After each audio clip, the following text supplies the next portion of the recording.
भगवान ने उद्धव जी से कहा कि जाओ वृंदावन जाओ, गोपियों को हमारा संदेशा सुनाओ। देखो हुआ क्या कि गोपियां भगवान से बहुत प्रेम करती हैं और भगवान कृष्ण गोपियों को कह के कि मैं 2 दिन बाद आऊंगा, कह करके भगवान आ गए। कहां गए? कंस को मारने के लिए मथुरा। और जब मथुरा पहुंचे तो मथुरा में भगवान ने कंस को मार दिया। अब गोपियों को लगा अब आएंगे अब आएंगे अब आएंगे, पर कई महीने साल बीत गए, अभी तक नहीं आए। तब गोपियां कहने लगी आए नहीं श्याम जी, लगाई कहां देर रे। हे श्याम सुंदर, आप आए नहीं, कहां देर लगा दी आपने? कब से हम आपको पुकार रही हैं, पहले तो पुकार रही थी, इंतजार अब आएंगे अब आएंगे, नहीं आए। तो गोपियां रोने लग गईं कि अब देखो हमारे कन्हैया लगता है अब नहीं आएंगे, लगता है हम भूल गए, उन्हें वहां गोपियां मिल गई होंगी, शायद वो हमें भूल गए होंगे। गोपियां बेचारी भगवान की याद में रोने लग गई। भक्ति, गोपियां भक्ति करती हैं और भगवान की याद में तड़पती हैं, रोती हैं। आप लोगों को ये कथाएं यही समझाना चाहती हैं मैया कि भगवान की भक्ति करो, पर जान लो कि भक्ति क्या है। आजकल भक्ति नहीं जानने से बड़ा नुकसान हो रहा है। लोग, ऐसा है ना, आप पीतल को सोना कहते रहिए, तो क्या आपके कहने से कभी पीतल सोना हो सकता है? नहीं जी, मेरे तो बाप दादे मानते आए हैं कि ये सोना है, सोने जैसे चमकता है। तो अब मान लो कि सोना है क्योंकि बाप दादे मान रहे हैं। बताओ ये क्या है, पीतल है कि सोना है? बताओ, हमने अपनी हाथ से उतार के दिखाया है आपको। बताओ ये पीतल है कि सोना है? हैं? जोर से। तो फिर आधे दाम में ले लो आप लोग, हैं? सोने का भाव, हम पीतल भी पहन लें तो लोगों को लगता है सोना पहने हैं, जबकि ये पीतल है, सोना नहीं है। 60-70 रुपए का है ये केवल। लोगों को लगता है सोना पहने हैं, वो लगता भी सोने जैसा है, रंग भी नहीं छूटा इसका। बोलो हाँ। देखो, कहीं से कहीं तक नहीं कह सकता कोई जल्दी से कि सोना नहीं। बस यही हाल है, हमें पहचान ना होने से हम पीतल को जोर से सोना मान लेते हैं, क्योंकि हमें उसकी पहचान नहीं है। आप लोगों से बस इतनी सी प्रार्थना है कि जो भक्ति है उसे तो भक्ति मानो, पीतल को सोना समझने की जरूरत। भक्ति जो है वो तो भक्ति है, पर जो भक्ति नहीं है, आपको लगता है ये भी भक्ति है, हम करते आए हैं यही सही है, आपके मान लेने से कि आप मान लें कि ये सोना है, सोना नहीं हो सकता।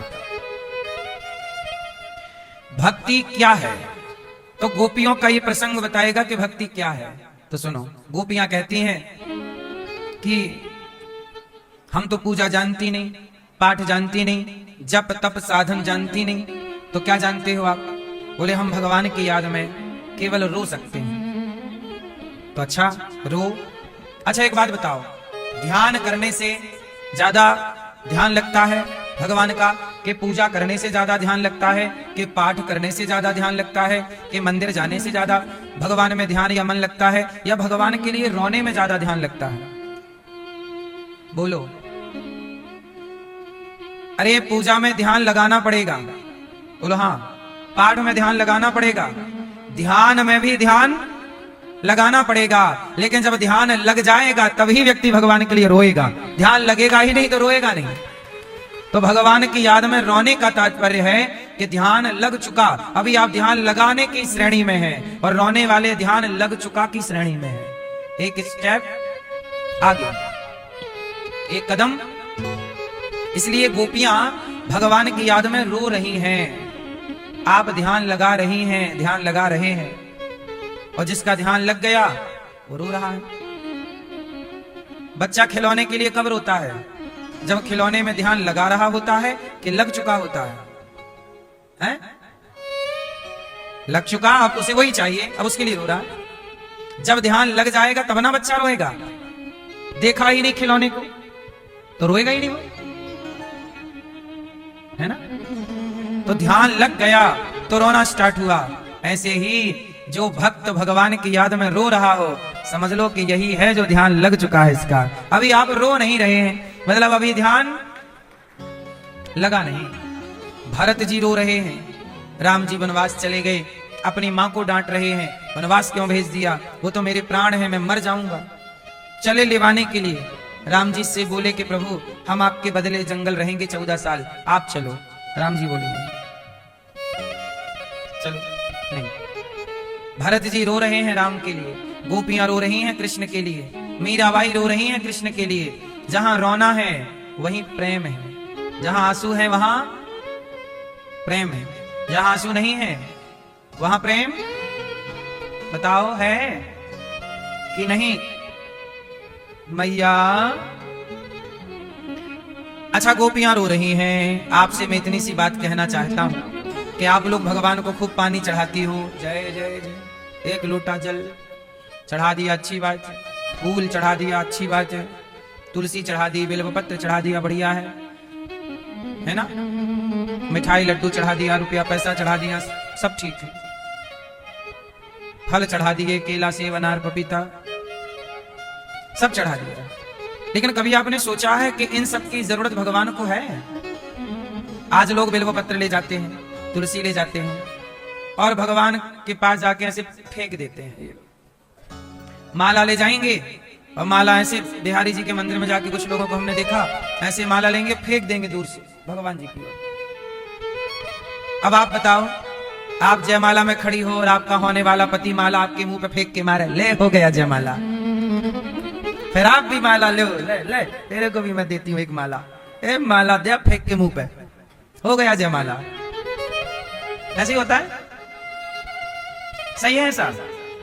जोर से। अरे भाई, माला ऐसे नहीं होता कि आप फेंक के मार दो। आप मंदिर गए और माला लिया और भगवान की ओर फेंक दिया, फूल लेके गए फेंक दिया, ये पूजा है? नहीं।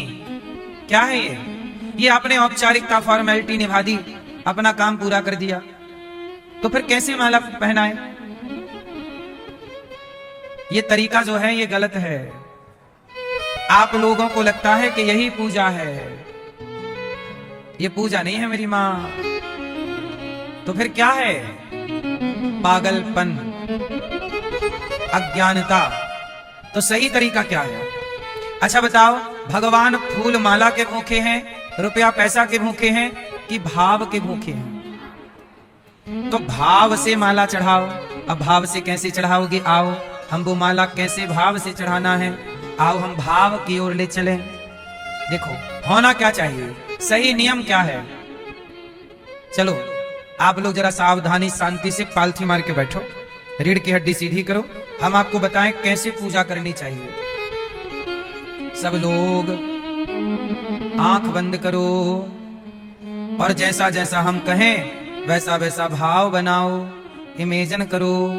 हमारे संग सब लोग ध्यान करना, मानसिक पूजा करना। अब देखो अभी हम आपसे माला भी चढ़वाएंगे, लड्डू भी चढ़वाएंगे और भगवान का झूला भी आपसे झुलवाएंगे और आप करेंगे सब कुछ। देखो क्या तरीका होना चाहिए। सब तैयार हैं? शुरू करें? सुनो, अब हम आपको ध्यान के द्वारा भगवान के धाम में ले चलते हैं। इसे कहते हैं मानसिक पूजा। अब ये कौन सी पूजा स्टार्ट करा रहा हूं मैं? मानसिक, जिसमें केवल मन काम करेगा, शरीर काम नहीं करेगा। शांति से बैठ जाओ भैया, बैठो और मानसिक पूजा जो हम करा रहे हैं उसकी ओर एक कदम बढ़ो।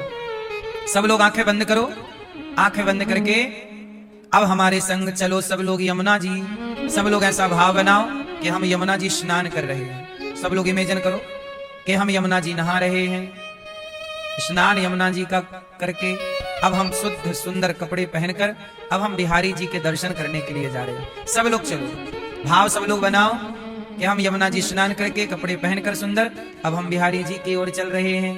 यमुना जी को प्रणाम करके अब बिहारी जी की चौखट को प्रणाम करिए। भाव बनाइए कि हम बिहारी जी के चौखट को प्रणाम कर रहे हैं। अब अंदर घुसिए, प्रवेश करिए मंदिर में। भाव बनाइए कि जैसे ही हम मंदिर में गए, बिहारी जी का पर्दा बंद था। अब आपने खुलने का इंतजार किया। जैसे ही पर्दा खुला, ये खुल गया। जैसे ही खुला, सामने बिहारी जी विराजे हैं। उनके माथे पर मुकुट है, मोर का पंख लगा हुआ है। भगवान की आंखें बहुत सुंदर कजरारी सी हैं। उनके गाल बहुत सुंदर हैं। भगवान के होंठों का दर्शन कीजिए, मुस्कान है, मानो आपको देखकर भगवान मुस्कुरा रहे हैं। ऐसा भाव बनाइए कि भगवान आपको देख करके मुस्कुरा रहे हैं, मानो आपके आने से प्रसन्न हो रहे हैं। अब जरा उनके कानों के कुंडल का दर्शन कीजिए, उनके गले में पड़ी वैजंती की माला, गले में पड़ा हार का दर्शन कीजिए। अब भगवान के हृदय का दर्शन कीजिए। भगवान के टेढ़े से हाथ, जो हाथ बांसुरी लिए खड़े हैं, उन प्यारे प्यारे छोटे छोटे भगवान के हाथों का दर्शन कीजिए। भगवान की कमर में बंधी करधनी का दर्शन कीजिए। अब भगवान के चरणों की ओर नजर ले जाइए। एक पांव के ऊपर दूसरा टेढ़ा सा पांव बिहारी जी ने रखा है, श्याम सुंदर ने रखा है। दर्शन कीजिए। भाव बनाइए कि आप भगवान को टुकुर टुकुर देख रहे हैं और बिहारी जी आपको भी टुकुर टुकुर देख रहे हैं। बगल में श्री राधा रानी है। भाव बनाइए कि बगल में श्री राधा रानी है और श्री राधा रानी की छवि भी, छटा भी बड़ी सुंदर है। उनके चरण बड़े सुंदर हैं। अब आप बिहारी जी से कहो कि प्रभु, आप तो हमसे दूर खड़े हैं, थोड़ा पास आइए ना। अब आप बुलाओ भगवान को। अब आप भाव बनाइए कि बिहारी जी चल करके श्री राधा रानी आपके पास आ रही हैं। अब भाव बनाइए कि आपने उन्हें एक सुंदर से सोने के झूले में बिठाया है। सोने का झूला है, श्याम सुंदर बैठे हैं, राधा रानी बैठी हैं और आप झूला झूला रहे हैं श्याम सुंदर को।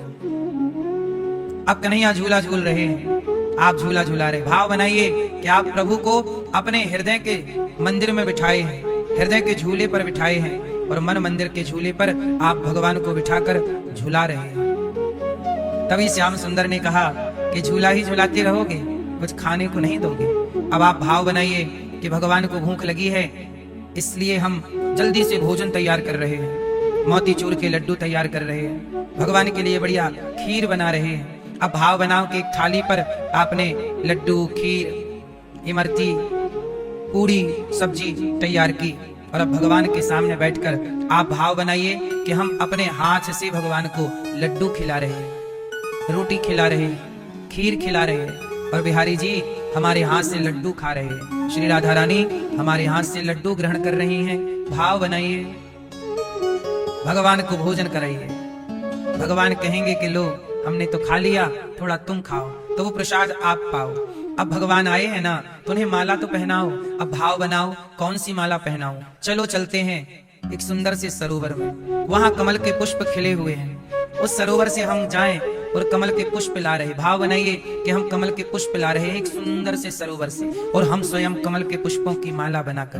भाव बनाइए कि हम 2 माला बना रहे हैं, एक श्याम सुंदर को दिया, एक राधा रानी को दे दिया और कहा कि प्रभु, हम आपको क्या पहनाएं, आप ही एक दूसरे को पहना दो। तो राधा रानी श्याम सुंदर को कमल की माला और श्याम सुंदर श्री राधा रानी को कमल की माला पहना रहे हैं। भाव बनाइए, इमेजिन करिए कि आपके द्वारा बनाई गई माला श्याम सुंदर के गले में है, कमल की माला, श्री राधा रानी के गले में है कमल की सुंदर सी माला। अब भगवान को पुनः झूला में बिठाइए और कहिए कि प्रभु, हमें आपका केवट बनना है। जैसे केवट राम जी के पांव धो रहा है, केवट कहता है राम जी पांव धुलाइए, हम आपके चरण धोना चाहते हैं। आप लोग भी जरा इमेजिन कर लो, केवट की जगह आप भी बन जाओ, केवट बन जाओ। कहो, हे श्याम सुंदर, हे राधा रानी, हम आपके पांव धोएंगे आज। भाव बनाइए, एक थाल उठाइए, थाली लोटे में जल भरिए और आप धोइए ना जरा पांव। भाव बनाइए कि हम श्याम सुंदर के सुंदर कोमल चरण, राधा रानी के सुंदर कोमल चरण पकड़कर उनके चरणों को धुल रहे हैं और जैसे केवट धुल रहे हैं, हम भी केवट बनकर चरणामृत पी रहे हैं। चरणों का धौमन जल हम ग्रहण। भाव बनाइए, हम वो चरणामृत ग्रहण कर रहे हैं। अब भाव बनाइए कि आप शबरी बन जाइए थोड़ी देर के लिए। जैसे शबरी राम को जूठे बेर खिला रहे हैं, आप भी भाव बनाओ कि आप भगवान को अपने हाथ से सुंदर सुंदर फल प्रभु को दे रहे हैं। आपके हाथ से भगवान फल खा रहे हैं, केला खा रहे हैं, सेब खा रहे हैं, बेर खा रहे हैं।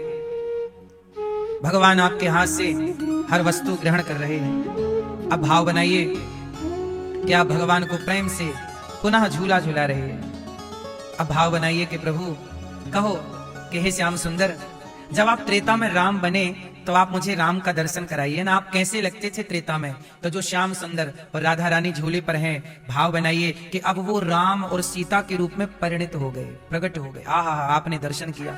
भाव बनाइए कि आपके सामने श्याम सुंदर आपको हर अवतार का दर्शन करा रहे हैं। आपने राम अवतार का दर्शन किया, बगल में सीता मैया है, आपने उनके गले में भी सुंदर सी पुष्पों की माला पहनाई। भाव बनाया कि हम भगवान के गले में पुष्प की माला धारण करा रहे हैं। भगवान को, राम लला को भी हम लड्डू खिला रहे हैं। अब आप भगवान से कहिए कि प्रभु आप जो बैकुंठ में लेटे रहते हैं, एक बार अपना लक्ष्मी नारायण का दर्शन हमें कराइए। तब भगवान बोले चलो। आपका हाथ पकड़ के भगवान बैकुंठ लेकर के गए और वहां शेष नांग पर भगवान श्रीमन नारायण लेटे हैं और लक्ष्मी जी चरण दबा रहे हैं। अब आप भगवान का यह स्वरूप का दर्शन कर रहे हैं। भगवान श्रीमन नारायण लेटे हैं, लक्ष्मी जी चरण दबा रहे हैं। तो एक पांव कौन दबा रहा है? लक्ष्मी जी। एक पांव खाली है।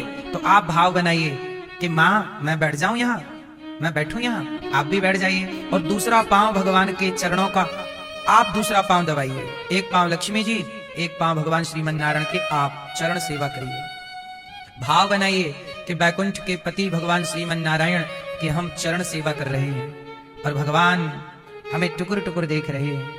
अब हमें भगवान श्रीमन नारायण में ही राम का, कृष्ण का, नरसिंह भगवान का समस्त अवतार प्रकट हो गए। हम भगवान के सारे अवतारों का दर्शन कर रहे हैं और तभी हम भगवान से प्रार्थना करें। अब आप सब लोग हाथ जोड़ लो और मेरे संग छोटी सी प्रार्थना करो। बोलो हे श्रीमन नारायण, हम पापी हैं, अधम हैं, नीच हैं, दुष्ट हैं, खल है, कामी है। हे श्याम सुंदर, हे रघुनंदन, हे दीन बंधु, हे दीन दयाल, माना कि हम पापी हैं, पर जैसे हैं हे नाथ हम आपके हैं। हे प्रभु हमें स्वीकार कीजिए। हे नाथ, हे श्रीमन नारायण, आपके सिवा हमारा कोई नहीं। आप ही हमारे माता हैं, हमारे पिता हैं। हे प्रभु संसार में आकर हम भटक गए हैं, यहाँ के लोगों को अपना मान बैठे हैं। हे नाथ, हमारे अपने तो आप हो, इसलिए हे श्रीमन नारायण, मैं आपको भूल भी जाऊं पर आप हमें ना बिसारिए। हे नाथ, हमें ना बिसारिए। हे श्रीमन नारायण, मैं आपको कभी भूलूं नहीं। श्रीमन नारायण चरणौ शरणं प्रपद्ये, श्रीमते नारायणाय नमः। हे प्रभु सदा आपके चरणों में मन लगा रहे, सदा ये शरीर आपकी और आपके भक्तों की सेवा करता रहे। हे प्रभु हम आपके हैं, जैसे भी हैं हे नाथ हमें स्वीकार कीजिए। हरे शरणम, हरे शरणम, हरे शरणम। इस तरह आपको रोज प्रार्थना करनी चाहिए। इस तरह रोज भगवान के चरणों की सेवा, भोजन की सेवा, चरण सेवा, हर सेवा, हर लीला का चिंतन, दर्शन इस भाव से करना चाहिए। अब आप सब लोग आंखें खोल लो और अपने इस जगत में आ जाओ। अभी देखो आपने भगवान को माला, अब देखो एक तरीका यह है कि माला उठाओ और भगवान जी की तरफ फेंक दो, ये है ना। लेकिन एक तरीका यह है कि आपने इस तरह से ध्यान किया।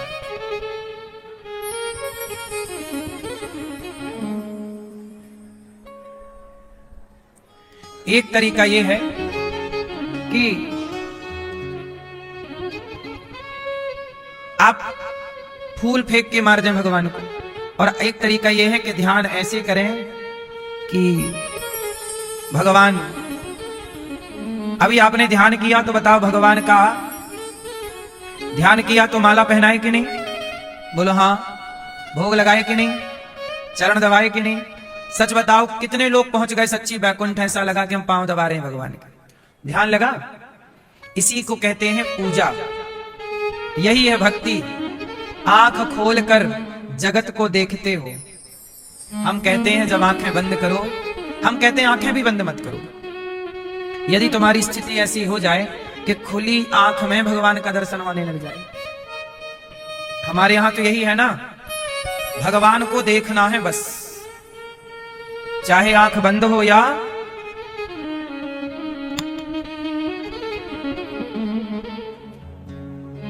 आंखें खुली हो या हो बंद, दीदार प्रभु का होता है।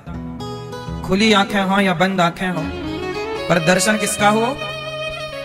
इसलिए खुली आंखों से जब किसी व्यक्ति को देखो तो उस व्यक्ति के रूप में परमात्मा का ही दर्शन करना चाहिए। ना जाने किस रूप में नारायण मिल जाए। ये मानसिक पूजा, इसलिए आधा घंटा 10 मिनट ऐसे ध्यान किया करो। इसी ध्यान में, इसी प्रेम में आंसू बहने लग जाएंगे। और यही प्रेम भगवान से जोड़ता है। ना फूल की जरूरत है, ना माला की, ना रुपया की, ना पैसे की। भगवान ये भाव चाहते हैं कि मेरा भक्त देखो मेरे याद में खोया है।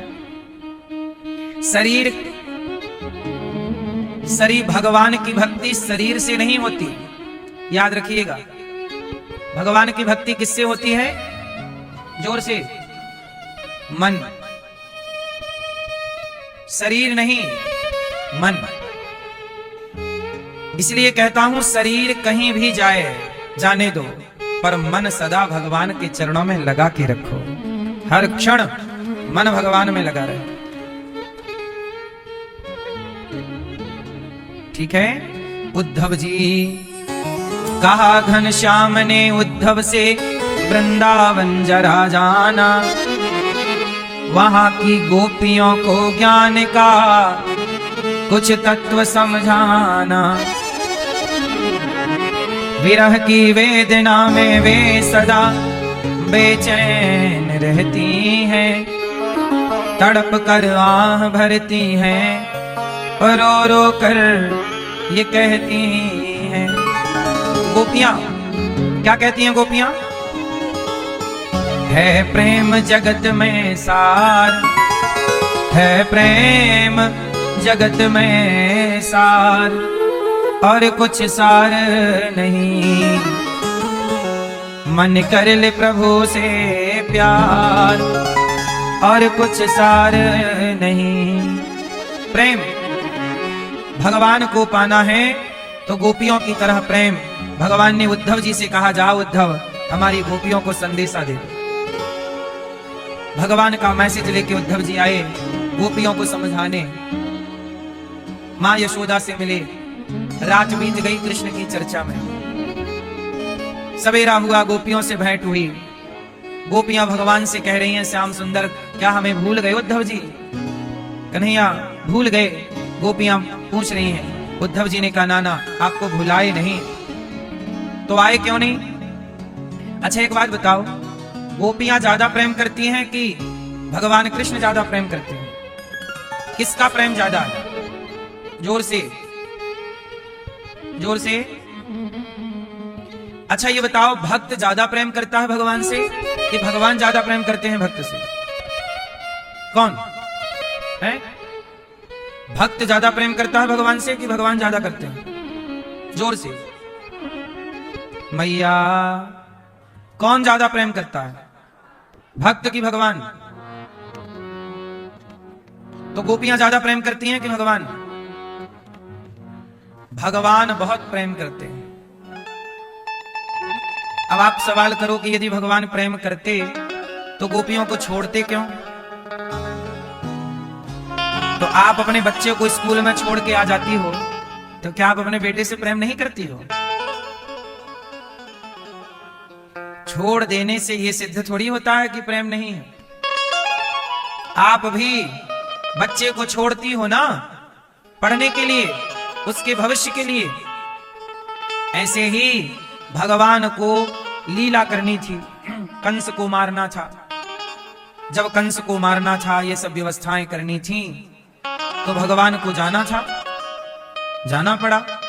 समाज को बताना चाहते हैं कि मैं तुमसे दूर हूं, तो भी तुम मेरी याद में रहो, काम करो पर मुझे भुलाओ ना। भगवान ये नहीं कहते कि तुम दिन रात मेरा नाम जपो, दिन रात तुम मेरे ही ध्यान पूजा में लगे रहो, नहीं। भगवान ये कहते हैं कि तुम अपना काम करो, जो तुम्हें काम दिया गया है, पर उस कार्य को करते हुए मुझे याद रखो। उदाहरण से समझो, भीम भैया का जरासंध से होता है युद्ध। क्या हुआ? युद्ध। भीम भैया का युद्ध हो गया जरासंध के साथ। अब जरासंध से लड़ाई चल रही है, 27 दिन बीत गए, कोई निर्णय नहीं हुआ। कौन जीता पता ही नहीं। कभी भीम भैया जीतते हैं, कभी जरासंध बलवान हो जाता है। एक दिन भीम भैया झोला पैक करने लगे। भगवान बोले कहां जा रहे हो? बोले जा रहे हैं, ये बहुत मारता है, आप तो तमाशा देखते हो। भगवान बोले कि भैया भीम, जब आप युद्ध करते हो तो मेरी ओर क्यों नहीं देखते? देखो जरा, जब आप युद्ध करते हो तो मेरी तरफ क्यों नहीं देखते? तो भीम भैया बोले आपकी तरफ देखेंगे तो क्या होगा? बोले आप जीत जाओगे। अच्छा, तो कल का युद्ध अच्छा करो पर मेरी ओर देखना। 27 दिन तक लड़ते रहे, निर्णय नहीं हुआ, जीत नहीं मिली। 28वें दिन भीम भैया जरासंध से युद्ध करने लगे। और जब भीम भैया जरासंध से युद्ध किए तो भगवान की ओर देखा, तो भगवान ने एक तिनका लिया और तिनके को बीच से फाड़कर एक भाग इस तरफ, एक भाग इस तरफ फेंक दिया। भीम भैया ने भी जरासंध को बीच से फाड़ा और उसका बीच से फाड़कर एक अंग इस तरफ, एक अंग इस तरफ फेंक दिया। जरासंध मर गया। अच्छा, फाड़े तो पहले भी थे भीम भैया जरासंध को बीच से, पर वो फिर जुड़ जाता था, वो बीच से जुड़ जाता था। अब ऐसे फेंक दिया, दाहिने अंग बाएं तरफ, बाएं दाएं तरफ। और जब ऐसे किया तो मारा गया। सिद्ध क्या हुआ कि काम जगत का करिए, पर ध्यान दृष्टि यदि भगवान की ओर देखते हुए, जगत का काम जगन्नाथ को देखते हुए करोगे तो जगत में सफलताएं जरूर मिलेंगी।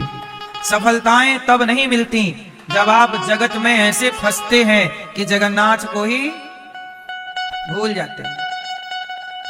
इसलिए तो कहा काम करिए, काम छोड़ी मना। भगवान कृष्ण अर्जुन को क्या कह रहे हैं? तू महाभारत लड़। अर्जुन तो बोल रहे हैं मैं नहीं लड़ूंगा, भगवान बोल रहे हैं लड़।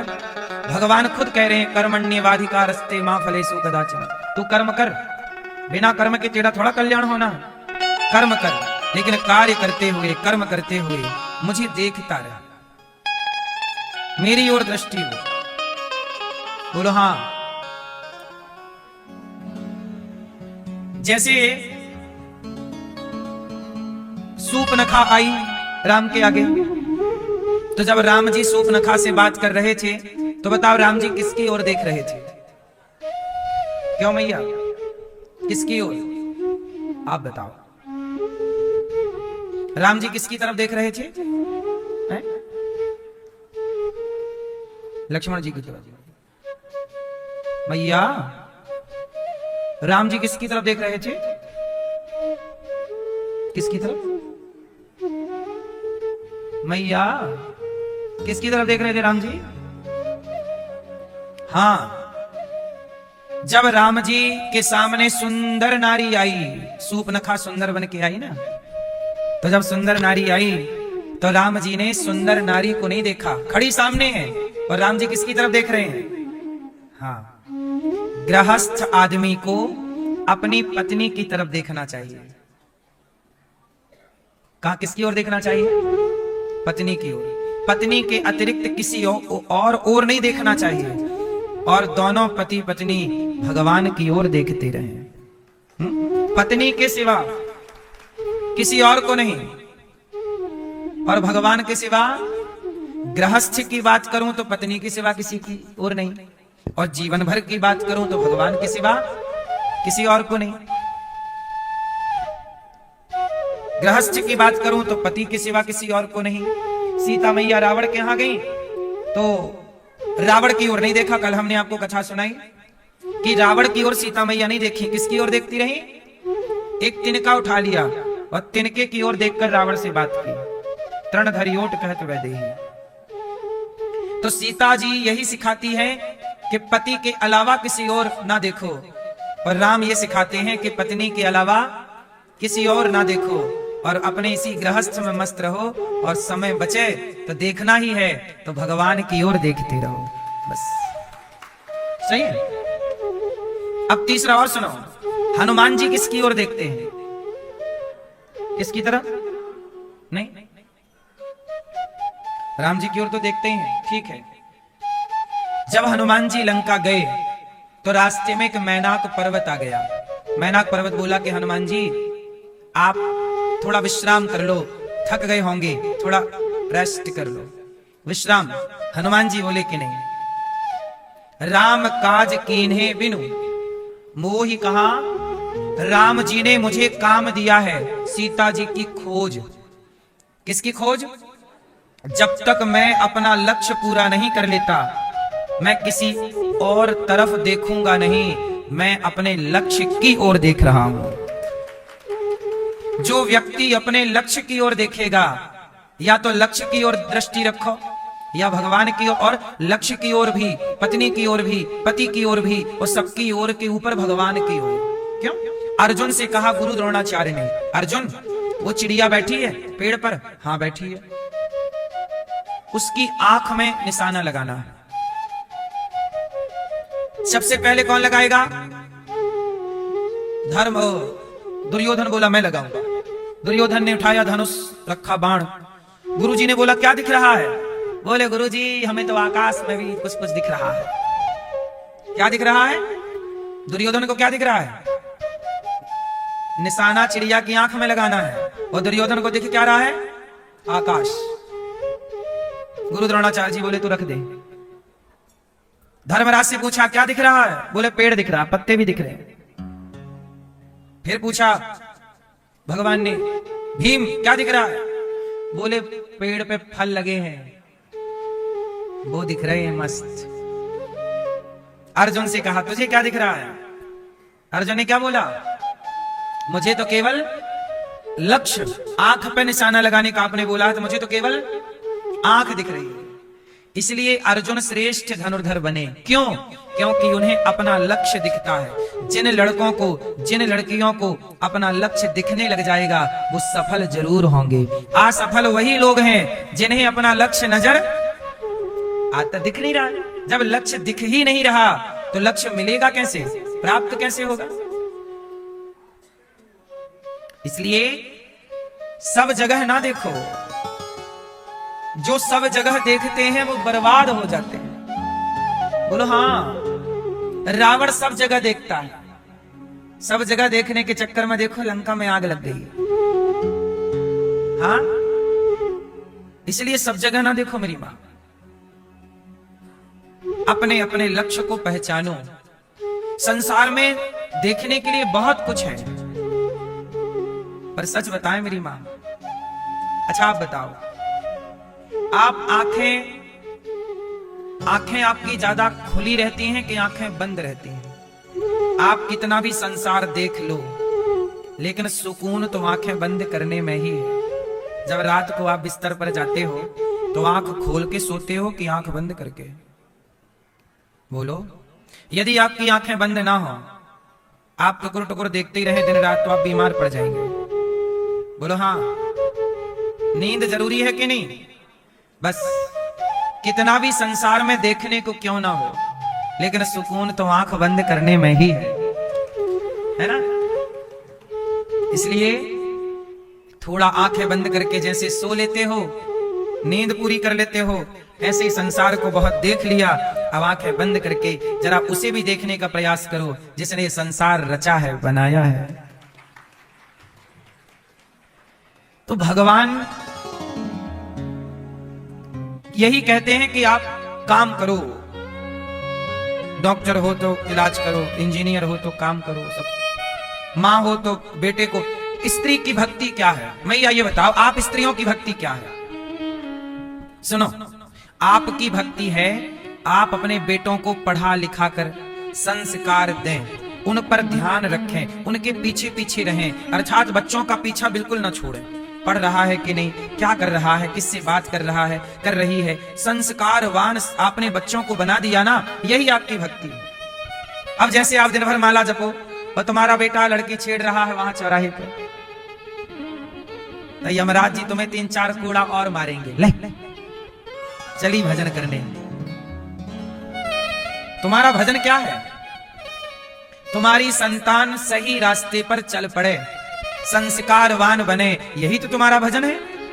अब तुम दिन भर माला जपो और तुम्हारे बच्चे वहां लड़कियां छेड़ रहे हैं, गलत काम कर रहे हैं, चरस पी रहे हैं, अफीम पी रहे हैं, गांजा पी रहे हैं, तो मैया सच बताओ आप भी सफल मां ना बन पाई। सफल मां कौन है? जिसका बेटा सही रास्ते पर चल पड़ा, वो सफल मां है। यदि आपका बेटा भटका है तो बताओ बेटे की तो गलती है, पर कहीं ना कहीं मां और बाप दोनों की भी तो गलती है। बोलो हाँ। इसलिए कहता हूं माँ बाप की सबसे बड़ी भक्ति क्या है? अपने बेटे को ईमानदार बनाना, संस्कारवान बनाना, बेटी को, ये आपकी भक्ति है। लेकिन आजकल आप लोग अपनी भक्ति नहीं कर रहे हैं, ना बेटों पे ध्यान ना बेटियों। बेटियां तो ऐसी हो गई कि देखो संसार में कुछ बेटियां शराब पीने लग गई, कुछ बीड़ी सिगरेट पीने लग गई, कुछ बेटे बलात्कारी हो गए, चोरी कर रहे हैं, कुछ बेटे उल्टी सीधे गलत गलत काम कर रहे हैं, चलती फिरती बहन बेटियों को छेड़ रहे हैं। आप में से ही किसी का बेटा है, आप बताओ बस स्टैंड में, रेलों में और बसों के अंदर कुछ लड़के ऐसे होते हैं जो लड़कियों को टच करते रहते हैं गलत गलत जगह पर, भीड़ का फायदा उठा के। ये बात सही है कि नहीं? अब बताओ जो लड़के छेड़ रहे हैं गलत गलत जगह स्त्रियों को, उन स्त्रियों में आप भी सम्मिलित हो सकती हैं। आपको भी किसी ने गलत जगह छुआ होगा, टच किया होगा भीड़ भाड़ का मौका देख करके। हर स्त्री के साथ, लगभग 99% भारत की स्त्रियों के साथ ये होता है। कहीं स्टैंड में, कहीं रेलवे में, कहीं कहीं कहीं कहीं जहां मौका मिल जाए कोई ना कोई दुष्ट आदमी छेड़ देता है आपको। तो वो छेड़ने वाला कौन है? वो भी तो किसी माँ का बेटा होगा, किसी बहन का भाई होगा, आकाश से तो टपका ना होगा। यदि आपने अपने बच्चों को संस्कार दिए होते तो ये किसी की भी बहन बेटी को क्यों छेड़ते? इसका मतलब आपकी भक्ति क्या है? ईमानदारी से अपने बेटों को नारी का सम्मान करने वाला, नर नर नर नारी का सम्मान करने वाला हो और नारी नर का सम्मान करने वाली हो। ये संस्कार यदि आपने दे दिए तो आप सफल माँ बाप हैं। बोलो हाँ। क्यों जी, ये बात सही है कि गलत है? मैया आज बताओ, लड़के लोग छेड़ते रहते हैं कि नहीं? कुछ लोगों की हम बात कर रहे हैं, बोलते रहते हैं कि नहीं उल्टा सीधा? बसों में, रेलों में छेड़ाछाड़ी होती रहती है कि नहीं? ये बात सही है कि गलत है? कौन जिम्मेदार है? तुम्हारा माला जपना जरूरी नहीं है मेरी माँ, तुम्हारा बच्चों को संस्कार देना बहुत जरूरी है। भक्ति यही है। डॉक्टर के लिए माला जपने का विधान नहीं है। तू ईश्वर का धन्यवाद देता रहे, ईश्वर को याद कर, पर तू मरीज का ध्यान रख भाई। मरीज का ध्यान करता, मरीज का काम करता हुआ फिर नाम जपता रहे भीतर भीतर, भगवान का चिंतन। कर्म करना जरूरी है, पर कर्म धर्म से जुड़ा हुआ हो। कितने लोग मेरी बात से सहमत हैं कि माओ का काम पूजा पाठ से ज्यादा बच्चों को संस्कार देने का है? बाप का काम पिता का धर्म पैसा कमाने से ज्यादा, बिजनेस व्यापार करने से ज्यादा, सोना चांदी में मन लगाने से ज्यादा पुरुष का काम है कि अपने बच्चों को टाइम दे और बच्चों को संस्कारवान बनाए। आपका बेटा योग्य हो गया ना तो आपका लोक परलोक दोनों सवर जाएगा। कहते ना, कहावत सुनो कि पूत कपूत तो क्यों धन संचय, पूत कपूत तो क्यों धन संचय, और पूत सपूत तो क्यों धन संचय। बेटा नालायक होगा तो भी कमाने की जरूरत नहीं है, और लायक है तो भी कमाने की जरूरत। बोलो आपकी। अच्छा बताओ, सुमित्रा मां का नाम सुना? कैकेयी मां, कौशल्या मां और माता सुमित्रा। सुमित्रा मैया की भक्ति क्या है? लक्ष्मण जी बोल रहे हैं कि मां मैं वनवास चला जाऊं, भैया को वनवास हो गया है, तो माता सुमित्रा ने कहा कि लक्ष्मण तू मेरे से क्यों पूछता है? क्यों माँ, आप तो मेरी माँ हो ना। सुमित्रा माँ ने कहा ना लक्ष्मण, मैं तेरी माँ नहीं हूं। कौन है माँ? तात तुम्हार माँ तु वैदेही, आज से तुम्हारी माँ सीता और तुम्हारे पिता राम। सुमित्रा मैया कैसी पूजा करती होंगी भगवान की, ये किसी को नहीं पता, पर सुमित्रा माँ ने ऐसा लक्ष्मण पैदा किया है, ऐसा पुत्र बनाया है, जो राम सोते हैं तो सेवक है, लक्ष्मण जागते रहते हैं। सेवक क्या बना दिया? सेवक, सबसे सेवक धर्म कठोरा। इसलिए उद्धव जी जैसे ज्ञानी समाज को, गोपियां समाज को यही मैसेज देना चाहती हैं कि भगवान से प्रेम करो, अपना कार्य ईमानदारी से करो, अपना काम ईमानदारी से करो, काम ना भूलो, जो कार्य है उसे करना है। बात समझ में आई? जो कार्य ईश्वर ने दिया है वही आपकी क्या है? भक्ति, वही पूजा है। तो आज से कितनी माँ और कितने पिता मुझे वचन देंगे कि अपने बच्चों को आप योग्य बनाएंगे, आप अपनी बेटियों को योग्य बनाने लग जाएंगी ना तो तलाक नहीं होगा, बेटों को योग्य बनाने लग जाएंगे तो तलाक नहीं होगा, समाज खुशहाल होगा। भगवान का दर्शन उद्धव जी ने गोपियों के हृदय में किया और भगवान ने अपना दर्शन दे करके उद्धव जी का अज्ञान मिटाया। उद्धव जी हैं ज्ञानी और गोपियां हैं प्रेमी। प्रेम और ज्ञान, प्रेम और ज्ञान में बड़ा अंतर है। आज हम सबका परम सौभाग्य पूज्य महाराज जी आचार्य चरण परम पूज्य स्वामी जी महाराज, हमारे बड़े भैया गुरु तुल्य आचार्य चरण परम पूज्य स्वामी जी श्री देवकी नंदन ठाकुर जी महाराज जी का चरण, आज चरण दर्शन करने का हम सबको परम सौभाग्य प्राप्त हुआ। तालियां बजा के पूज्य गुरु जी का स्वागत वंदन अभिनंदन करें।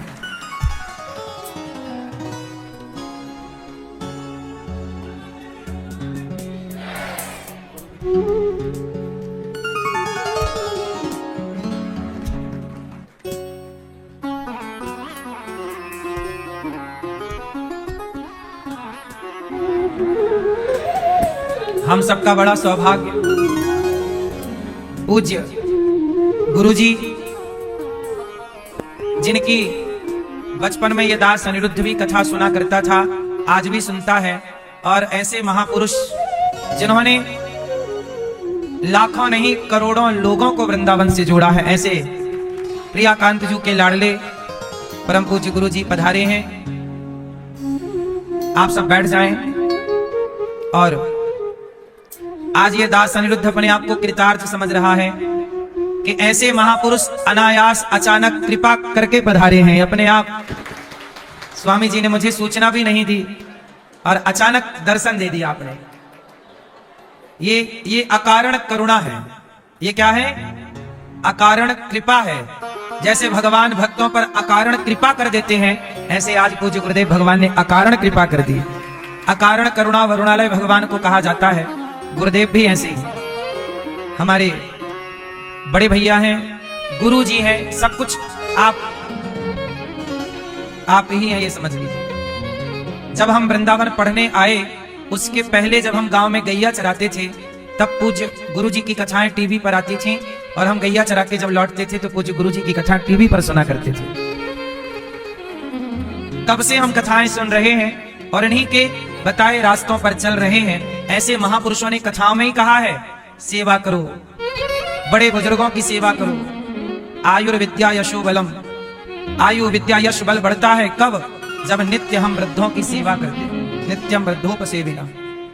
तो ऐसे आचार्य चरणों के आज्ञा का पालन ये दास अनिरुद्ध ने किया और ऐसे महापुरुषों के आशीर्वाद से ही गौरी गोपाल भगवान की सेवा करने का अवसर प्राप्त हुआ। मेरा परम सौभाग्य पूज्य गुरु जी आपके श्री चरणों में दास का बारंबार प्रणाम नमन स्वीकार कीजिए। मैं आपका दास हूं, सदा आपके लिए हृदय में यही भाव रहता है कि देखिए, आप सब जानते होंगे पूज्य देवकी नंदन ठाकुर जी को कौन नहीं जानता। जब लोग वृंदावन के बारे में नहीं जानते थे भली भांति, तब आपने भारत के नहीं दुनिया के कोने कोने में जाकर वृंदावन की महिमा सुनाई और इनके कहने से करोड़ों लोग ब्रज मंडल में आकर ब्रज रज में लौट कर अपने जीवन को कृतार्थ किया है। कितने लोगों ने जो शराब पी रहे थे, मांस खा रहे थे, गलत रास्ते पर थे, इनकी वाणी सुनकर, कथा सुनकर कितनों को इन्होंने रास्ता दिखाया है। बताइए ये परोपकार है कि नहीं? लोग कहते हैं संत लोग क्या करते हैं, साधु लोग क्या करते हैं? अरे जिन लोगों को डॉक्टर नहीं सुधार पाते, जिनकी शराब डॉक्टर नहीं छुड़ा पाते, वो कथाओं के बल पर रास्ता, गलत रास्ता छोड़कर और सही रास्ते पर चलने लग जाते हैं। ये कथाओं की, ये आचार्यों की, ये कथा सुनाने वाले कथा सुना सुना के कितने लोगों को, भटकी हुई समाज को सही दिशा दे देते हैं। ये उपकार है कि नहीं? अब बताइए, ऐसे महापुरुषों का समाज पर उपकार है कि नहीं? है ना? इसलिए संतों को अपमानित कर देना, गालियां दे देना बड़ा आसान है, पर संत लोग कितने लोगों को सही मार्ग पर ले आए, कितना परोपकार का कार्य करते हैं। अभी पूज्य गुरु जी ने जो पंजाब में और ऊपर जो बाढ़ आई थी, उन बाढ़ प्रभावित लोगों तक आपने खूब राशन पहुंचाकर उनका खूब सहयोग किया, सब तरह से धन धान्य देकर भी, आर्थिक रूप से भोजन खाद्य पदार्थ देकर। अब देखो संत लोग भी अपना सारा तन मन धन से समाज में लगे ही रहते हैं। ऐसे महापुरुषों के चरणों में दास का बारंबार नमन। आज तो मैं क्या कहूं, भगवान की कृपा नहीं, विशेष कृपा हो गई कि अनायास हमें भी पता नहीं था, आपको भी पता नहीं, आपको भी लगा था कि ऐसे महापुरुषों का दर्शन हो जाएगा। देखिए अचानक न जाने कौन से गुण पर दयानिधि रीझ जाते हैं। पूज्य गुरु जी की वाणी हम सुन के आशीर्वाद ले लें और अपने आप को कृतार्थ कर लें आपकी वाणी से। देखो संत बड़े परमार्थी, भेष धरे अवधूत, पर राम नाम का गोला फेंकें तो भाग जाएं यमदूत। आग लगी आकाश में बरस रहे अंगार, और संत न होते जगत में तो जल जाता संसार।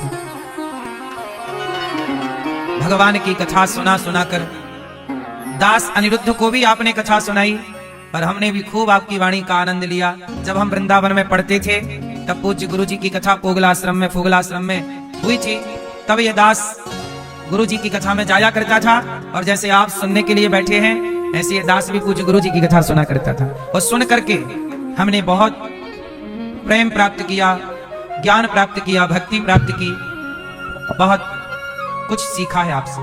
आप हमारे आदर्श हैं, केवल मेरे नहीं, हम भारतीयों के आदर्श हैं आप। आजकल कुछ लोग कहते हैं ना, बॉलीवुड के लोगों को सितारों ने डाली वोट, सितारों ने किया ये। बॉलीवुड के लोगों को क्या बोलते रहते हैं मीडिया वाले कुछ लोग? सितारे। मुझे लगता है जो गुटखा बेचे, जो शराब का प्रचार करें, वो सितारे नहीं हैं। समाज के ये सितारे हैं जो समाज को सही रास्ता दिखा रहे हैं। इनका पूरा जीवन सही रास्ता दिखाते दिखाते आज तक की यात्रा केवल सही रास्ता दिखाने में खर्च हुई। जिंदगी, बचा हुआ जीवन सही रास्ता दिखाने में ही आपका समर्पित हो रहा। पूज्य गुरु जी की वाणी।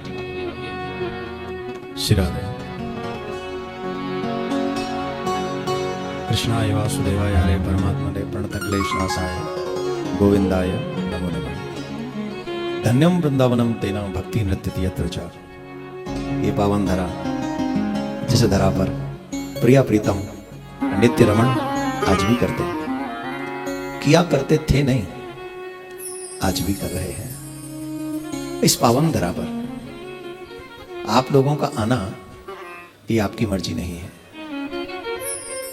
जैसे आपके घर में आपकी मर्जी के बगैर कोई नहीं आ सकता, वैसे ही प्रिया प्रीतम के निज निकुंज में उनकी मर्जी के बगैर कोई नहीं आ सकता। ये वृंदावन की लता पताएं हैं जहां नित्य प्रिया प्रीतम विहार करते हैं। हमको लगता है कि प्रिया प्रीतम की उन लता पताओं का एक पुष्प श्री अनिरुद्धाचार्य जी हैं, जो बाहर मध्य प्रदेश से चलकर सीधा वृंदावन पहुंचे और वृंदावन पहुंचकर प्रिया प्रीतम की भक्ति की, भागवत स्वाध्याय किया, और फिर उसके बाद कथाओं का रसपान, रसास्वादन आप सबको करा रहे हैं। और सिर्फ सेवा ही नहीं कर रहे कथा की, आप जैसे लोगों के मन में भगवान की भक्ति जगा रहे हैं, सेवा कर रहे हैं, गौओं की सेवा, माताओं की सेवा, और जो भी आवश्यकता लेकर आता है उन सब की सेवा करते हैं। एक बात तो माननी पड़ेगी, परमात्मा सेवा से ही प्रसन्न होते हैं। ये करके दिखाया है अनिरुद्धाचार्य जी ने। अब इन्होंने ऐसी ऐसी लंबी लंबी बातें हमारे लिए कह दी हैं। अब हमको टेंशन हो रही है कि हम कुछ ऐसा ना कह दें जो इनकी बात झूठी हो जाए, क्योंकि हम ठहरे ब्रजवासी, हम अपनी आदतों से कभी भी अलग नहीं आते, वो बात अलग है। परंतु कहने के लिए हम पे बहुत कुछ है। ये ब्रज की धरा, ब्रजवासी, ब्रज का कण कण, प्रिया प्रीतम की लीलाएं, सब कुछ है। परंतु अभी हाल फिलहाल में हम सिर्फ दो बातें आपसे कहेंगे। अभी हम सीधे कलकत्ता से, रात भर कलकत्ता से चल के आए, दिल्ली में एक प्रोग्राम अटेंड किया। रास्ते में हम जब हाईवे पे थे, जमुना एक्सप्रेसवे पे, यहाँ से आधा पौना घंटा दूर, तो अचानक से हमें याद आया कि हमें एक प्रॉमिस पूरा करना है। ये 2 बार प्रिया कांजू मंदिर आए, दर्शन किया, हमसे कहा कि एनी हाउ आपको आना है, आप जो कहो सो। हमने कहा 1 तारीख तक हम कलकत्ता हैं और कल से फिर हम बाहर चले जाएंगे। हमने कहा अगर हम नहीं गए तो ये समझेंगे कि महाराज झूठा है। भजन क्या कि माइक और पब्लिक हो ना तो कुछ भी हो सकता है फिर, तो हमने कहा ये झूठा समझेंगे हमको। तो रास्ते में हमें अचानक से याद आया और हमने कहा कि इनके लोग को किसी को कॉल करो, और हम जाते, आश्रम बाद में जाएंगे, पहले वहां दर्शन करके अपनी हाजिरी लगा के अपना प्रॉमिस पूरा करके। अभी हमारे घर वालों को पता भी नहीं कि हम वृंदावन में आ गए, हमारी देवी जी को नहीं पता कि हम आ गए, वो सोच रही है रास्ते में ही होंगे। तो अपना प्रॉमिस पूरा करने के लिए, क्योंकि आप श्री 2 बार प्रिया कांजू पधारे, और अब तक बहुत ऐसे ही था कि भाई आप व्यस्त, आप भी कम व्यस्त नहीं, हम भी, ठाकुर जी ने सेवा दे रखी है, बाहर रहते हैं। पर आपसे 2 चीजें हम जनता जनार्दन से कहेंगे, प्लीज इसे आप और महाराज श्री भी इसे आगे शेयर कर दें। पहली बात, जितना धर्म को तुम जानते हो उतना नेक्स्ट जनरेशन को दे दो, अदरवाइज तुम्हारे घर के मंदिरों में कोई दीपक जलाने वाला नहीं रहेगा। लोग तो रहेंगे, दीपक नहीं जलेगा, क्योंकि जैसा माहौल बनाया जा रहा है, हमारे बच्चों को धर्म के विरुद्ध किया जा रहा है, उन्हें गलत दिशाएं दिखाई जा रही हैं। आप कल्पना करिए, 10 बरस का बच्चा दुष्कर्म कर सकता है, वो भी जबरदस्ती, 6 वर्ष की बच्ची से। अभी दिल्ली भजनपुरा में यह कांड हुआ, 10 बरस का बच्चा, 13 बरस का बच्चा, 16 बरस का बच्चा, एक बच्ची को उठा के ले जाते हैं और जब दुष्कर्म करते हैं। ये किसकी कमी है? ये बच्चों की कमी नहीं। आप सबको ये नेट पे, सोशल मीडिया पे डालना चाहिए कि भारत सरकार ऐसा कानून लाए जिससे सोशल मीडिया पे भी सब कुछ न डाला जा सके, उस पे भी वही डाला जा सके जो अच्छा हो, उचित हो, जिससे हमारे बच्चों की मेंटलिटी विकृत ना हो। अभी हमारी बच्चों की मेंटलिटी देख रहे हैं आप, मोबाइल के कारण है, वो फिल्मों के कारण है। अच्छा बताओ, हमारे बच्चे सुरक्षित होने चाहिए कि नहीं? आप बोलो। जिस तरीके से आप बोल रहे हो उस तरीके से तो आप ही सुरक्षित नहीं लग रहे। ठंड लग रही, झाड़ों पर रहो, झाड़ो लग गो, चाय ना मिली। अच्छा बताओ, आने वाली पीढ़ी सुरक्षित होनी चाहिए कि नहीं?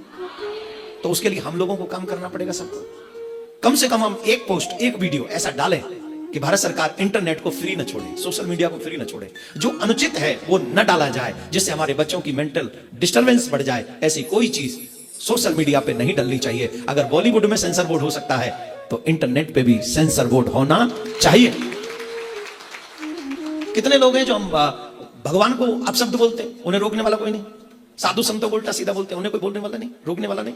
होना चाहिए, रुकना चाहिए। एक तो यह निवेदन, आप सबको एक एक पोस्ट, एक एक वीडियो डालना चाहिए। महाराज जी भी मेरी बात का समर्थन करेंगे, कर ही लेंगे, करना ही पड़ेगा। हम तो आपके दास हैं। इनको करना ही पड़ेगा अगर वृंदावन में रहना है तो। हम तो आपके दास हैं भगवान। नहीं तो हम किशोरी जी से शिकायत करेंगे और क्या करेंगे। नहीं, ये बहुत प्रिय है जो इनको हम कहते हैं। बहुत विलंब से हम एक दूसरे के संपर्क में आए हैं, बहुत विलंब से। आपको रहते हुए बहुत समय हो गया, लेकिन व्यस्तता के कारण कह लो या कुछ और कारण कह लो, बहुत दिन हुए। लेकिन अब जब से संपर्क में है, वो आज्ञा का पालन करते हैं और हम भी अनुचित तो कुछ नहीं कहते। हाँ, आप लोगों को सौभाग्य है, अब हमारी पूजा करो तो। आप सबसे निवेदन, एक तो ये डालें। दूसरा, अपने बच्चों को संस्कारी बनाओ। कृष्ण भूमि मंदिर बनना चाहिए कि नहीं? जोर से बोलो। पूरा ब्रजधाम या हमारे ब्रज के तीर्थ या भारत के तीर्थ शराब और मांस से मुक्त होने चाहिए कि नहीं होने चाहिए? जोर से बोलो, होने चाहिए कि नहीं होने चाहिए? सनातन बोर्ड का निर्माण होना चाहिए कि नहीं होना चाहिए? आने वाली पीढ़ी सुरक्षित होनी चाहिए कि नहीं? तो हम मिलके चलेंगे तो एवरीथिंग इज पॉसिबल। अगर हम एक साथ चलेंगे तो एवरीथिंग इज पॉसिबल। अभी आप लोगों ने देखा ना, वो बांग्लादेश का एक क्रिकेटर आईपीएल खेलेगा, वो बताओ खेलेगा? नहीं खेलेगा ना। क्यों नहीं खेलेगा? क्योंकि हम एक साथ थे। आईपीएल छोड़ो, अब तो पूरा बांग्लादेश ही वर्ल्ड कप नहीं खेलेगा। ये है आपकी एकजुटता में दम। और ये कितनी अच्छी बात है कि ये आवाज भी गुरुजी ने उठाई थी, और इनकी आवाज उठी तो बदलाव हुआ, समाज एकजुट हुआ। हम आवाजें उठाते रहे और हमारे सनातनी हमारा संग न दे तो आवाज दब जाएगी। लेकिन जब हम और आप सब इकट्ठे हो जाएंगे तो हर चीज कामयाब होगी। बांग्लादेश वर्ल्ड कप से बाहर, अब पाकिस्तान कह रहा है हम नहीं खेलेंगे इंडिया के साथ 15 तारीख को। अरे तू कहीं खेलेगा तो पहले तो ही पता बाबा, तेरे बाप है और तू हार के चलो जाएगा, जहां अपनी इज्जत बचा रहे हो। तू यह बात है कह के हम जानने ना है तेरी। तो ये सब अपना अपना सिस्टम सेट कर रहा है। खैर, अपने बच्चों को माथे पे तिलक, गले में कंठी, हाथ में कलावा, मुख में भगवान का नाम, सर पे सिखा, बड़ों का सम्मान, यही है सनातनी की सबसे बड़ी पहचान। ये आप जारी करिए, ये आप बनाइए प्लीज। और आप सबका मन प्रिया कांजू में, गौरी गोपाल में लगे। महाराज जी के बताए हुए मार्ग पर आप चले, भगवान का भजन करें, अपने बड़ों का आदर करें, इन्हीं शब्दों के साथ। क्योंकि अभी मैं कथा में बाधा नहीं बनूंगा, मुझे अपना प्रॉमिस पूरा करना था, इसलिए मुझे आना था। आप सबके दर्शन हो गए, पूज्य महाराज श्री के दर्शन हो गए। आप सब, हाँ, एसपीएल और होने जा रहा है सनातन प्रीमियर लीग, ये महाराज जी भी उसमें इन्वॉल्व हैं। ये भी जाएंगे एक दिन आशीर्वाद देने, बल्ला बल्ला चलाने। तो 12, 13, 14, 15 मार्च आप लोग अपने सनातनी बच्चों को भी, अगर आपको लग रहा है कि हमारे बच्चे भी अच्छा क्रिकेट खेलते हैं, तो जहां जहां आपके पास ट्रायल हो रहा हो वहां अपने बच्चों को भेज सकते हैं। फ्री ऑफ कॉस्ट है, नो एनी चार्ज, कोई चार्ज नहीं। और हाँ, जीत गया तो उसकी टीम को 31 लाख मिलेंगे, और नहीं जीत पाया, सेकंड रनअप हो गया तो 15 लाख मिलेंगे। और पूरे टूर्नामेंट में अच्छा मैच खेला तो एक न्यू कार मिलेगी। ज्यादा विकेट ले लोगे सबसे ज्यादा तो एक बाइक मिलेगी। बाइक पे आना, वृंदावन में गौरी गोपाल से बांके बिहारी दर्शन करने, चुपचाप चले जाना, भीड़ भी तंग नहीं कर पाएगी, है ना। तो ये सब व्यवस्था है। सनातन, शर्त एक ही है, आपका रजिस्ट्रेशन सनातनी होना चाहिए, आपका ब्लड सनातनी होना चाहिए, आपकी सोच सनातनी होना चाहिए। जय श्री राम। बहुत सुंदर। हमारे गुरुजी तो जो आज्ञा करते हैं, दास आप तो हमारे राम हैं और हम आपके लक्ष्मण हैं। आप जो आज्ञा करते चलेंगे, ये दास आपकी सेवा में है। संतों का साथ होना, जिनकी वाणी दिन भर भगवान नाम गाती हो, जिनकी वाणी दिन भर भगवान का यशगान करती हो, उनके संग चलना, ये भी भगवान की कृपा है। बिना कृपा के साधुओं का, संतों का, महापुरुषों का संग बिना कृपा के संभव नहीं है। पूज्य महाराज जी, हम सदा आपके ऋणी रहेंगे। ये दास अनिरुद्ध, आपने अनायास ही कृपा की है दास पर, और इसी तरह दास अनिरुद्ध पर कृपा बनाए रखिएगा। ये दास सदा आपका था, आपका है, आपका ही रहेगा।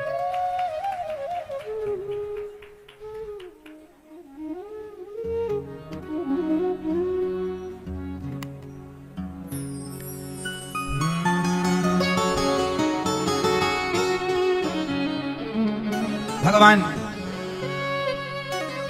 रुक्मणी मैया से विवाह करते हैं। भगवान का दूसरा विवाह, भगवान के पुत्र हुए प्रद्युम्न, जिनके द्वारा सम्रासुर का उद्धार हुआ और रति के संग विवाह हुआ। भगवान की दूसरी पत्नी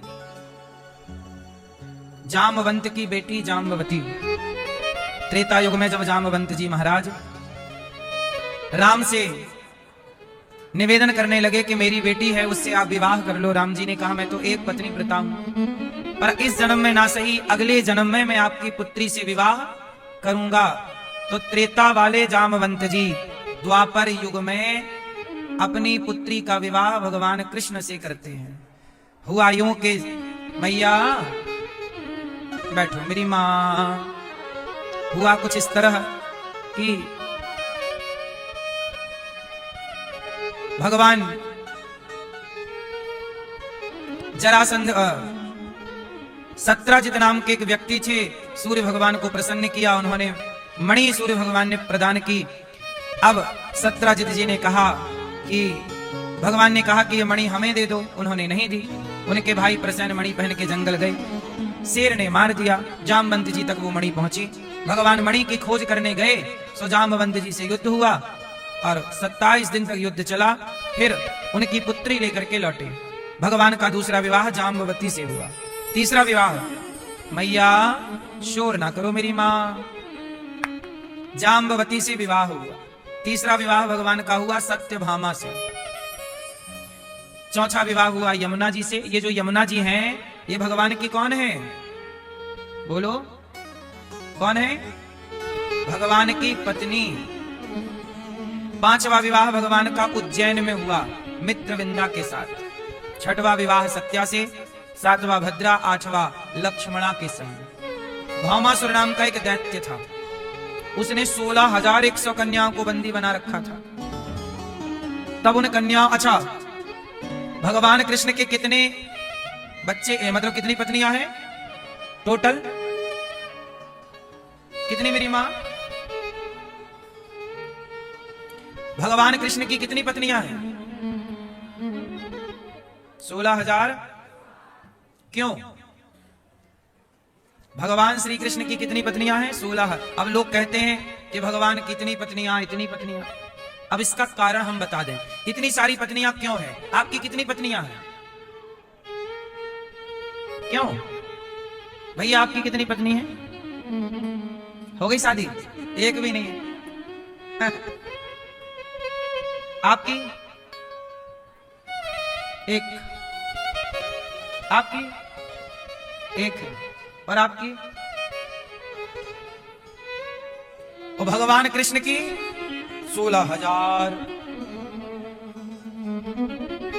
क्यों भगवान की 16,108 पत्नियां क्यों हैं? जानते हो? भगवान की 16,108 पत्नियां इसलिए हैं क्योंकि भगवान कृष्ण जब नर नारायण के रूप में बद्रीनाथ जी में तपस्या कर रहे थे, ये पूर्व जन्म की कथा है। कहो तो मैं सुना दूं 2-5 मिनट में। जब भगवान कृष्ण का पहला, भगवान के अवतार कितने हुए? 24। उन 24 अवतारों में एक अवतार है नर नारायण। नर नारायण कहां अवतार हुआ? बद्रीनाथ जी में। आज भी बद्रीनाथ जी में नर नारायण भगवान की पूजा होती है? बोलो हाँ। बद्रीनाथ जी में किनकी पूजा होती है? नर नारायण भगवान की। बद्रीनारायण भगवान। तो बद्रीनाथ जी में भगवान नारायण तपस्या कर रहे थे। तभी इंद्र को लगा कि पता नहीं कौन तपस्या कर रहा है। इंद्र को बड़ा दर्द होने लगता है पेट में यदि कोई ज्यादा तपस्या करने लग जाए तो इंद्र ने अपनी सारी अप्सराओं को स्वर्ग की भेज दिया। स्वर्ग में कितनी अप्सराएं हैं? स्वर्ग में 16,100 अप्सराएं हैं। स्वर्ग में कितनी अप्सराएं हैं? लगभग 16,100 अप्सराएं। सारी अप्सराएं इंद्र ने कहा जाओ ये तपस्या भंग करो। इंद्र के पास एक ही उपाय है, ले दे के अप्सराएं। किसी की भी तपस्या भंग करानी हो तो अप्सरा भेज दो। क्यों मैया? ऐसे आजकल, पहले भी साधु संतों की तपस्या अप्सराएं भंग करती थी। आज भी तपस्या कौन भंग कर रहा है? लड़कों की पढ़ाई भी तो अप्सराएं ही भंग कर रही हैं। नहीं कर रही? तुम्हारे बेटे की पढ़ाई कौन भंग कर रहा है? अप्सराएं। चक्कर में पड़ गया वो भी इलू इलू के। हाँ या ना? अप्सराएं कहीं चली थोड़ी गई, स्वर्ग से धरती पे और आ गई।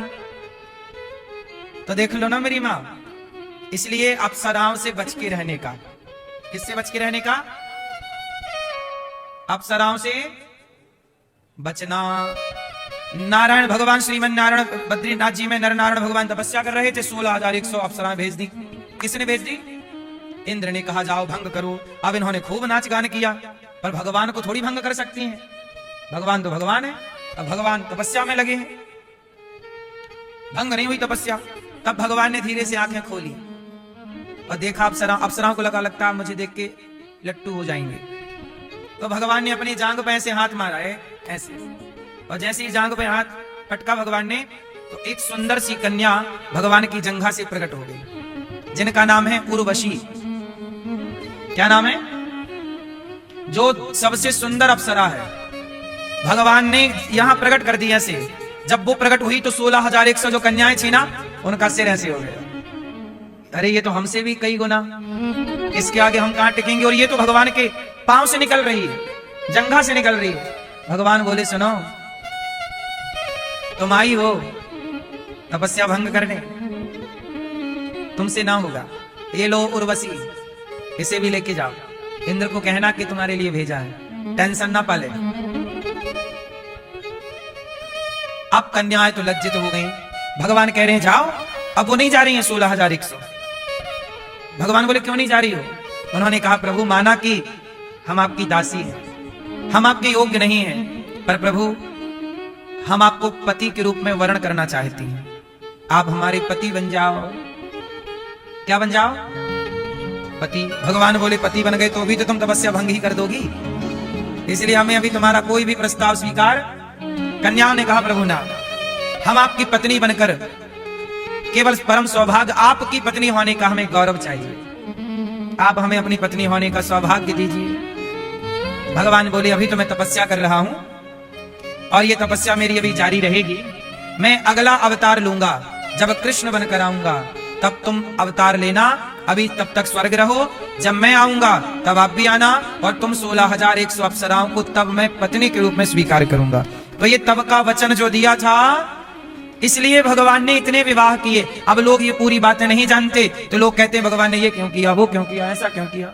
ये भगवान ने किया, तुम्हारे पेट में काहे दर्द हो रहा है? तुम्हारे वश में हुए तुम भी कर लो। तुम्हारी एक तो हो नहीं रही है और हो गई तो परेशान हो, 3-4 हो जाएंगी तो मर जाओगे।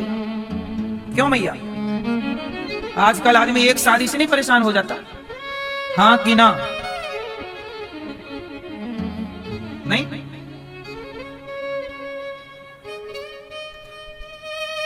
दादाजी परेशान हो रहे हैं कि नहीं लोग एक शादी से? आप तो नहीं हो? कहाँ आपकी धर्म पत्नी? कहाँ ये मैया?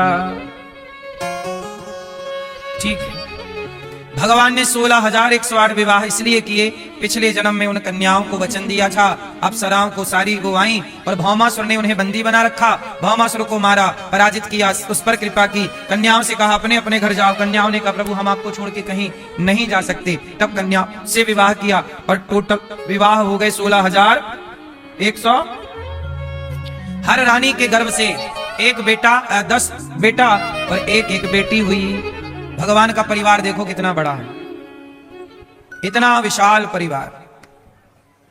और भगवान इतने बड़े परिवार में भी हैप्पी रहते हैं, खुश रहते हैं। आप एक पत्नी पाके भी परेशान हो जाते हैं। इसलिए कहता हूं कि गृहस्थ आश्रम जो है, गृहस्थ आश्रम बना लेना बड़ी बात नहीं है, उस गृहस्थ को निभा लेना बड़ी बात है।